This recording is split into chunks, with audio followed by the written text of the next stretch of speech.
Chapter 21. The noise was being made by one of the motor cars, operated by a human. It was a warning sound.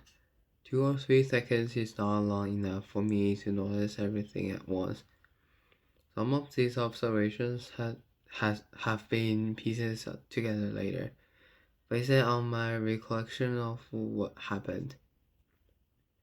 In the front of the car, looking out of the big glass window screen, there was a woman, her eyes wide and her mouth pulled open in what I now guess was terror. The motor car was traveling quite fast, and it was very close to a young human. The boy was facing away from the motor car. I believe the first time he saw it was when he did. He turned his head to the sound that the motor car was making. Kala and I gasped. The motor car was surely going to hit the boy. He seemed unable to move, and the car hurtled toward him. And then there was a blur of movement. From now here. It seemed to me at the time a figure appeared.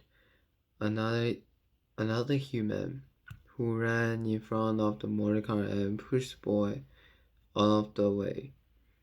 There were others as the front of the vehicle hit the person who had pushed the big glass window hard with her skull, then rolling off, land at the side, a jumped heap of clothes and limbs. Other humans screamed and ran towards them. The motor car carried on smashed into a wall. A few seconds later, the woman operating it started out, wailing and crying. It was different from the movie we had just seen. Ella and I watched dumbfounded. A small crowd had gathered. The boy was helping to his feet. He seemed unharmed. The woman who had saved him, however, had not moved. One or two assistant advisors and athletes who act as guards and guides had ambled over and taken their healing sticks, but it was difficult to see what was happening, and then Mr. Park was next to us, waving his arms and saying, "Come on, move along, nothing to see." Except there was nothing to see.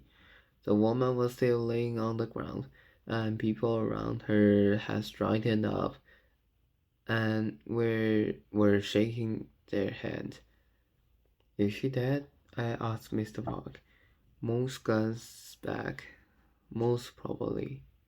High-speed impact of that sort is very likely fatal. Motor cars are prone and brake and sensor failure. That's it. When the operator is in control of all the vehicle's functions, highly dangerous. Frankly, I'm surprised that this is not a more frequent occurrence." He paused, then added, "Thankfully, it was just one of the exhibits, and not one of us. Now let us leave them to it." I heard a wail of sadness coming from the group of humans. "Why did she do that?" I asked Helen in a low voice, the woman who stepped in front of the car. "She saved young one's life, but she dead herself." It's not rational, not logical. She gave her life for his. He says solemnly, "It is the same reason they love and cry. I think they feel things very deeply. This is why it is wrong for us to keep them here." I stared at him in shock. I had never heard anyone say such a thing. Callan glanced around, aware that he had said something unusual. In the year that followed, I never forgot those few seconds. How could I? The brief, ghastly image of the crumpled woman on the ground who dared to save a child. Was it her child? I don't know.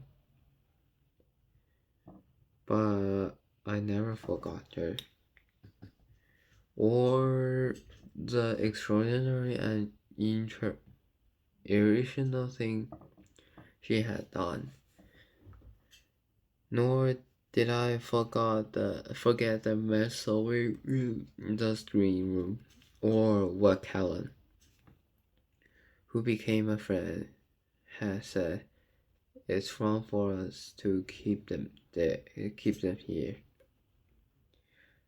That day was what led me to the decision I eventually came to, that I would help originals, that I would return them to Earth, where they belonged.